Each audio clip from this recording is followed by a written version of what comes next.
Imagine you are handed the fastest ship the universe will ever allow. Not fast by human standards, fast by the standards of physics itself. It moves at the speed of light, and nothing that exists is permitted to move faster. You point it at the most distant light in the sky, that faint, ancient glow at the very edge of everything we can see, and you begin to accelerate. The edge is right there. You can see it. It has been waiting, it seems, since the beginning of time. So you set your course, certain of one simple thing. Travel long enough and you will arrive. You are wrong. You will never arrive. And the reason why should frighten you more than any distance ever could. Start with the number that shouldn't make sense. The observable universe is roughly 93 billion light-years across, and yet the universe is only 13.8 billion years old. Sit with that for a moment. Light is the fastest thing there is, and it has only had 13.8 billion years to travel. So how can the thing we can see be more than 6 times wider than the distance light could ever have crossed? That single contradiction is the first crack in everything you assume about the edge, because the edge is not what you picture. You picture a wall, a boundary, a final shore where the universe simply stops and something else, nothing, darkness, a barrier. There is no wall. There has never been a wall. What you are looking at when you look at the edge is not a place at all. It is a horizon. Think of standing on the ocean at night. The horizon looks like the end of the sea. Walk toward it and it moves. Sail for a lifetime and you never reach it, because it was never a location. It was the limit of how far your eyes could reach from where you stood. The edge of the observable universe is exactly that, scaled up to the size of creation. It is the limit of how far light has had time to reach us. Nothing more. And here is the part that quietly rearranges your sense of your own importance. You are at the center of that horizon. Not because you are special, because everyone is. Every point in the universe sits at the center of its own observable sphere. A creature in a galaxy billions of light years away looks out and sees its own edge, its own faint glow in every direction, with itself at the middle. There is no true center to the universe. There is no outer rim. There is only your horizon and theirs, and an endless overlap of spheres reaching outward in all directions at once. So, the edge you are flying toward is not a destination waiting in the dark. It is a boundary that belongs to you, drawn by the age of the cosmos and the speed of light, which raises a question that should feel colder the longer you hold it. If the edge is not a place, then where exactly are you flying? And what happens to that horizon the moment you start to move? You launch anyway.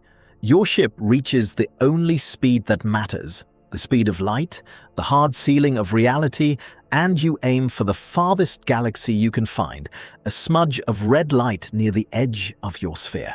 At this speed, the math feels obvious. The galaxy is far, but you are fast, and time is on your side.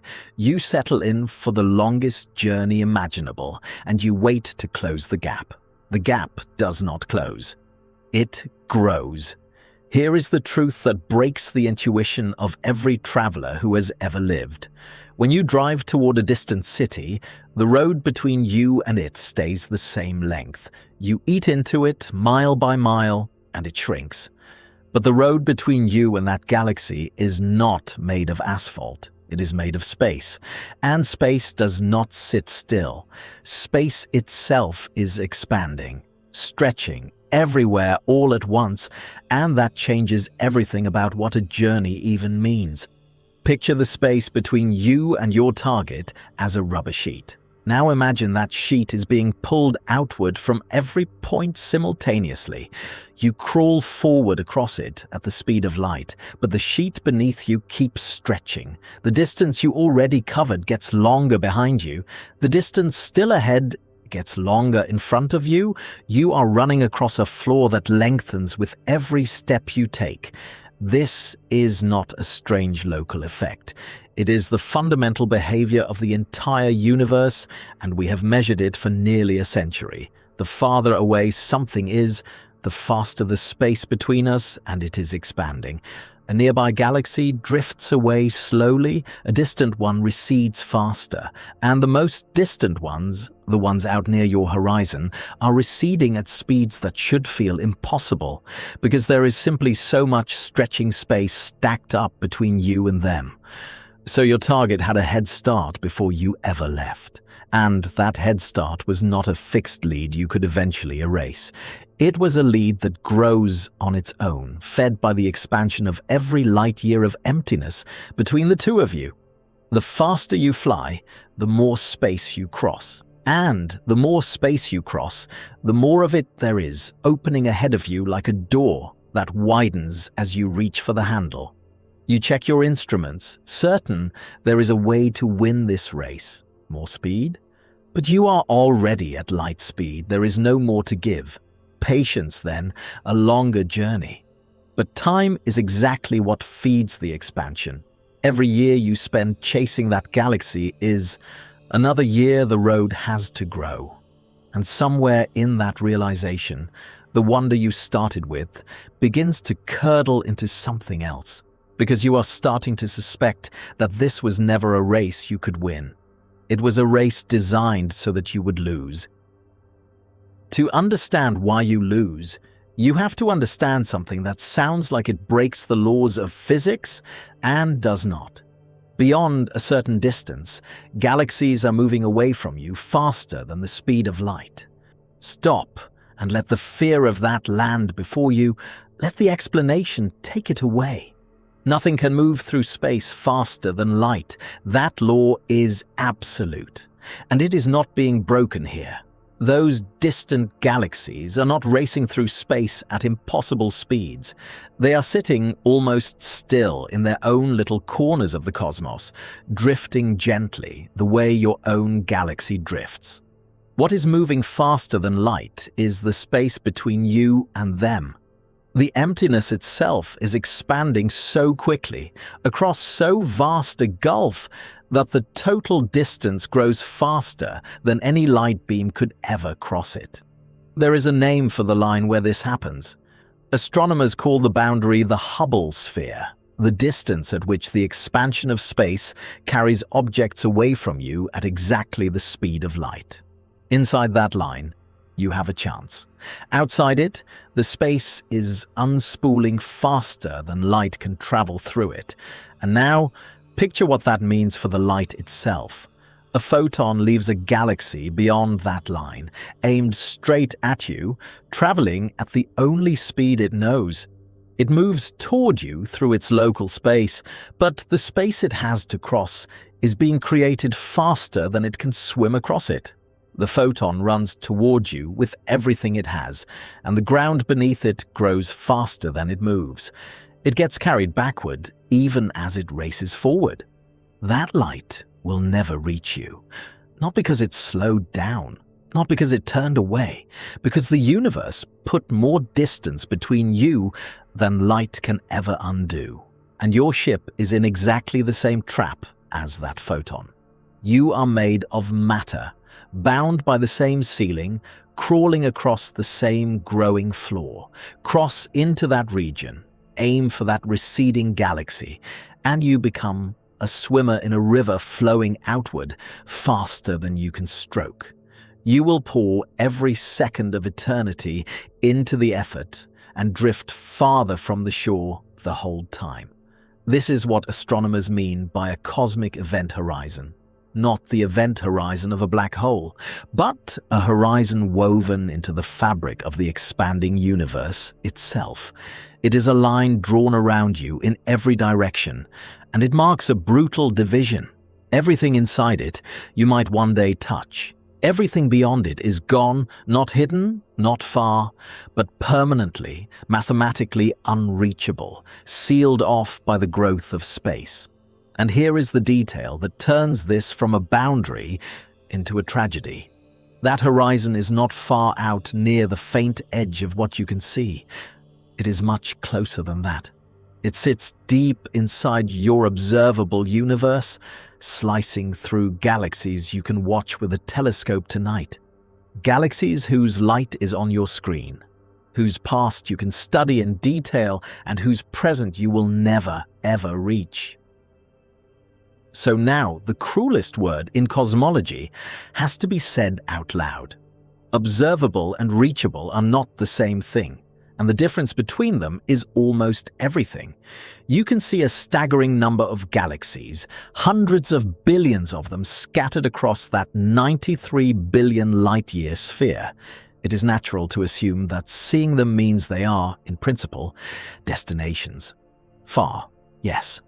Difficult, yes. But reachable, given enough time and speed. That assumption is the last comfortable thing you will lose.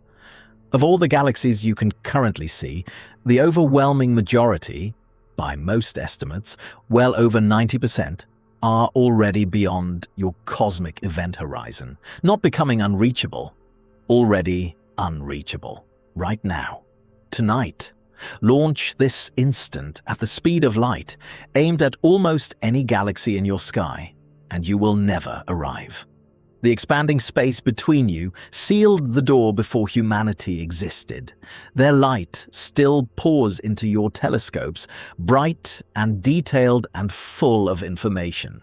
But it is a message from a place you have already lost. You are watching a photograph of a friend who has already left the country, on a road that has already been erased behind them. And it is getting worse. That is the part you cannot flinch away from. The expansion of the universe is not holding steady. It is accelerating. A force woven into empty space, the thing we call dark energy, is pushing the cosmos apart faster and faster with every passing age, which means the event horizon is tightening.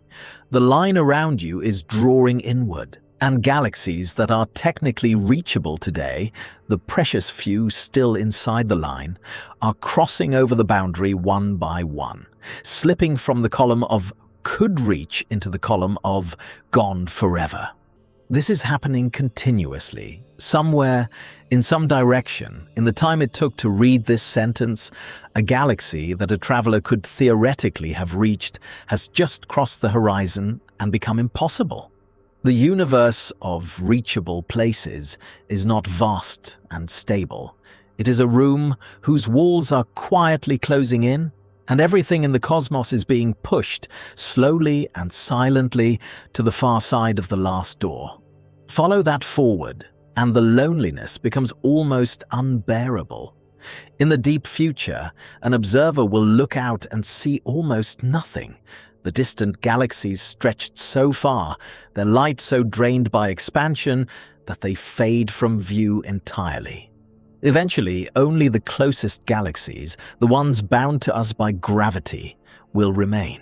Everything else will have receded beyond seeing and beyond reaching, and a civilization born in that era will look up at a nearly empty sky and have no way of knowing the greater universe was ever there at all. You are living in the era when it is still visible, when the light still arrives, when the goodbye is still in progress instead of already finished. And that light, the light from the edge you set out to reach, holds one final secret, the one that explains what the edge has been the whole time. You have been flying toward a place. That was the mistake. From the very first second before your ship even left, the edge of the observable universe is not a place. It is a time. Look again at that faint glow at the boundary of your sphere, the oldest, most distant light there is. Trace it backward, and it does not lead you to a wall at the rim of space. It leads you to a moment. It leads you to the instant. 380,000 years after the beginning, when the young universe finally cooled enough to become transparent. Before that moment, everything was a blinding, opaque fog of raw energy, too hot and too dense for light to travel at all. Then the fog cleared and the first light broke free and began its journey outward. That first light is still arriving. We see it in every direction as a faint whisper of radiation, the afterglow of creation chilled by 13.8 billion years of expansion down to just a few degrees above absolute zero, a cold, even hum sitting at roughly minus 270 degrees Celsius. That glow is the edge. That is the boundary you were racing toward, and now you understand why you could never touch it. You were not trying to reach the far side of space. You were trying to reach the past. You were trying to fly to a moment that has already happened, to catch the childhood of the universe by chasing it across the sky. And no ship at any speed, for any span of time, can arrive at a moment that is already gone. So the edge does what the horizon on the ocean always does. As you fly toward it, it recedes, not to taunt you, but because it was never ahead of you in space at all. It is behind all of us, in time, everywhere at once, and it drifts further into the past with every year the universe grows older. You could aim your ship in a straight line and burn for 1 trillion years, and the edge would still hang there in the distance, exactly as far away, forever out of reach. This is the shape of the trap you were born inside of. You are surrounded in every direction by a universe that is quietly withdrawing from you. Most of what you can see, you can never reach. Some of what you can reach today will be lost tomorrow. And the boundary of it all is not a shore to land on, but a moment to mourn, the first instant of light, running away from you at the speed of time itself. We are not explorers standing at the mouth of an open frontier. We are witnesses, holding still in a small, bright pocket of a cosmos that is letting go of us one galaxy at a time. The edge is not waiting for us out there in the dark. It never was. It is only the light of a goodbye that started before we existed, and all we will ever hold of it is the echo, arriving faithfully, right up until the moment it doesn't. Every second, another galaxy crosses the line and is lost to us forever. Subscribe and see them while their light still reaches you.